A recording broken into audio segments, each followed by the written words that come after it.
Olá, bom dia. Bom dia para você. No país onde a maior parte do rebanho é criada a pasto, suplementar os animais na fase final, na terminação, pode dar importantes ganhos de peso e também de produtividade. Na agroentrevista de hoje, o trabalho da Associação Brasileira das Indústrias de Suplementos Minerais, a Asbram, que realiza evento esta semana em Campinas. Venda de máquinas agrícolas cresce em 2017 e exportações se destacam. As estimativas para a safra 2017-2018 com o fenômeno Laninha, agora no AgroJornal.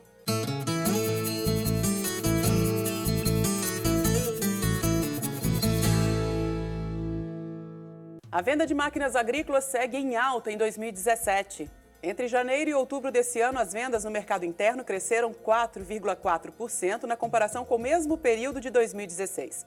Agora, quando a gente fala em exportações, o número de máquinas e equipamentos vendidos ao exterior foi 44,5% maior, o que gerou um faturamento de quase 2,5 bilhões de dólares, ou seja, 60% a mais que o registrado em 2016.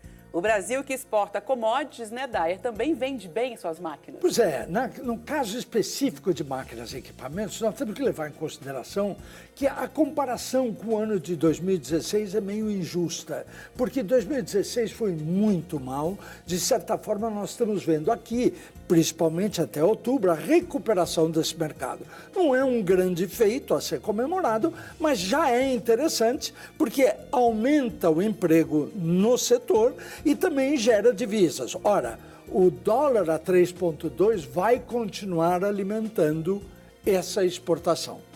E o número de pessoas empregadas no setor também aumentou 1,7%, segundo dados da ABIMAQ e da Anfávia. A venda de máquinas agrícolas, então, no mercado interno foi impulsionada pela super safra de grãos. O que a gente pode esperar, então, para a safra 2017-2018, que está sendo plantada agora? A primeira estimativa divulgada pelo Instituto Brasileiro de Geografia e Estatística, IBGE, prevê uma produção 8,9% menor, com 220 milhões de toneladas. Ainda segundo o IBGE, a produção deve ser menor em todas as regiões do país. Estimativa de queda de 8% no centro-oeste e uma redução de até 12% na safra do sul do Brasil. O clima é apontado como o principal fator. O plantio, que deveria começar em setembro, outubro, atrasou por causa da falta de chuva, o que deve influenciar lá na frente, na janela de plantio da segunda safra de milho. Além disso, os principais centros de meteorologia do mundo já falam de um comecinho de 2018 marcado por Laninha, que é o resfriamento das águas do Pacífico na linha do Equador. Historicamente, o Laninha traz mais chuva para o centro-norte do Brasil e seca, estiagem, na região sul. Com essa estimativa de Laninha, de clima, esses números aí percentuais de safra pode mudar muito ainda. Na realidade, ainda há muito espaço. Nós temos, na realidade, a safra invadindo o começo de 2018. Nós vamos lembrar que a safra é 2017/18. De qualquer forma, o clima sempre é um fator que tem atrasado o plantio no Brasil e isso é um complicador de produção. Mas, em contrapartida, o dólar tem auxiliado, na medida que ele se estabilizou e se elevou, o volume de exportação, sobretudo de soja, eu acho que não vai se alterar, soja vai ser competitivo, vai diminuir efetivamente a janela do milho, como você comentou, mas nós vamos ter uma substituição por algodão na região central do país. Chuva atrasada é um problema, mas chuva é também um problema num país tropical quando você tem a incidência, por exemplo, de ferrugem asiática na soja. É preciso tomar muito cuidado com essa fase inicial do plantio da safra 17 e 18. E a gente confere agora alguns eventos agropecuários programados para essa semana. Começa no próximo sábado a FENAGRO, edição comemorativa de 30 anos, considerada a maior feira agropecuária do norte e nordeste do Brasil.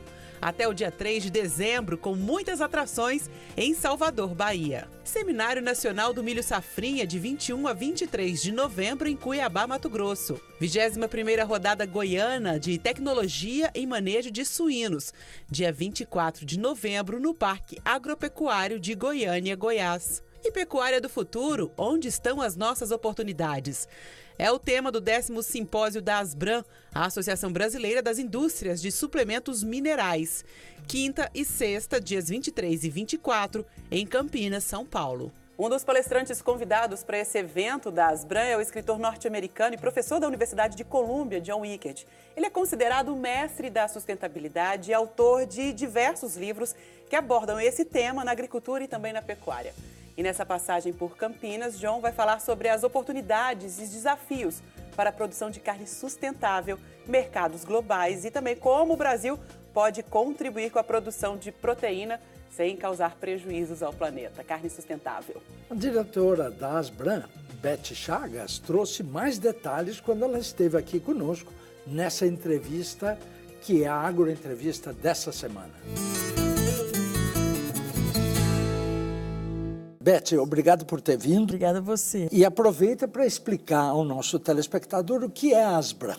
Bom, a Asbram é uma associação de produtores de suplementos minerais. E todo mundo me pergunta, o que é suplemento mineral? Comida de boi e vaca. Lá a gente fala de boi e vaca o tempo inteiro. Então, nós sabemos que a pecuária hoje, dentro desse brilhante agronegócio brasileiro, que responde por 24% do PIB, o que você tem? Você tem os bois e as vaquinhas, tá? No campo. E que tem um potencial gigante para crescimento. Porque hoje a gente pratica ainda uma pecuária antiga, mas é uma pecuária muito saudável, é uma pecuária sustentável. Qual o percentual de mineralização do rebanho brasileiro? Que é muito grande. O rebanho brasileiro tem mais gado do que gente. 218 milhões de cabeças. 218 milhões. Pelo último censo do IBGE, 218 milhões de cabeças de gado. Se você pegasse uma dieta perfeita, você não mineraliza mais do que 35% do rebanho. Eu não estou falando que só 35% das vacas comem. Mas muito animal come pela metade, falta, entendeu? Então tem um Brasil inteiro aí para crescer. Ou 2 Brasis, se você quiser dizer. E ainda tem muita terra para a gente devolver para a agricultura. Essa ocupação dos nossos pastos é tido sempre como o boi brasileiro é espaçoso, porque tem muita terra devotada à pastagem e a gente sabe que nem todas tecnificadas. Pergunto a você, o grau de ocupação, eu ouvi dizer que é 1,5, talvez um pouco mais por hectare. Quando a gente escuta em confinamentos, números astronômicos, 4 a 5 cabeças por hectare. Hoje você tem todo um novo perfil de gente que vem da agricultura fazendo uma pecuária extremamente sustentável e uma pecuária de ganho. Então, são fórmulas, dietas muito melhores. Você hoje pode ter um boi feito a pasto e pode fazer a cavalo, pode matá-lo com 18, 20 meses. Quando a gente vem de uma época, que o boi ficava 3, 4 anos, né? O boi de sanfona engordava, emagrecia. Hoje isso já não é necessário. Mas tem uma coisa muito interessante. A pecuária ainda é feita em pequenas propriedades. Muita gente faz uma propriedade particular, familiar, pequena, ela cria o quê? Ele faz leite e carne. Da Asbram, que envolve mineralização, qual é o percentual que tem de importação de matérias-primas que compõem esse insumo e qual é, se existe, a exportação de produtos, mesmo que seja aqui para os países vizinhos ao Brasil? A importação é fantástica. Eu digo que a Asbram, apesar de ter algumas empresas hoje estrangeiras produzindo suplemento, você tem uma Tro Nutrition, né, que vem da Holanda, você tem uma DSM e outras, né? No fundo, é genuinamente brasileira, você sabia? Porque a matéria-prima é brasileira. Fosfato é Vale, né, Mosaico, Copebras. Então, a gente, além de fazer uma pecuária de primeiríssimo mundo, com a assinatura brasileira, a matéria-prima é brasileira. Hoje já tem algumas empresas fazendo exportação para o Mercosul e algumas até caminhando até o Caribe, entendeu? Chegando perto dos Estados Unidos. Já existe, é muito pequeno, mas nós somos genuinamente brasileiros. O que gera trabalho brasileiro, é brasileiro trabalhando, fazendo pecuária sustentável. Bom, nós queremos a sua presença aqui no AgroJornal. Para isso, escreva para o e-mail jornalismo@agrojornal.com.br. Mande suas críticas, sugestões e também reveja todas as outras edições no nosso site agrojornal.com.br. Um ótimo domingo para você e a gente se vê semana que vem. Tchau. Até lá.